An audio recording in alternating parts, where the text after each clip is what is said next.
Hi guys, pasok na ako sa work. Yun nga lang, umandar na naman yung pagka-OCD ko.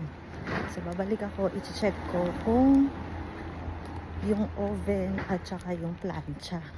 So ito, balik na tayo sa bahay. So pinark ko muna yung car sa katabi naming 7-Eleven. So ayan, ito yung entrance ng bahay namin. So ayan, pasok na tayo guys. So hindi pala nakalimutan ni G-Style i-unplug yung plancha. So ayan, at chinek ko na rin yung oven, naka-off naman Guys, siya.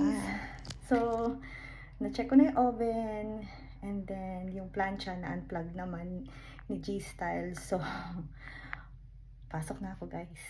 So, ayan. So, magmamadali na tayong maglakad. Babalik na ako sa kotse kahit mainit. So, ayan guys. Hindi naman ako na late. So, nandito na ako sa parking. Pasok muna ako guys. See you later. Thank you guys for watching. Bye-bye!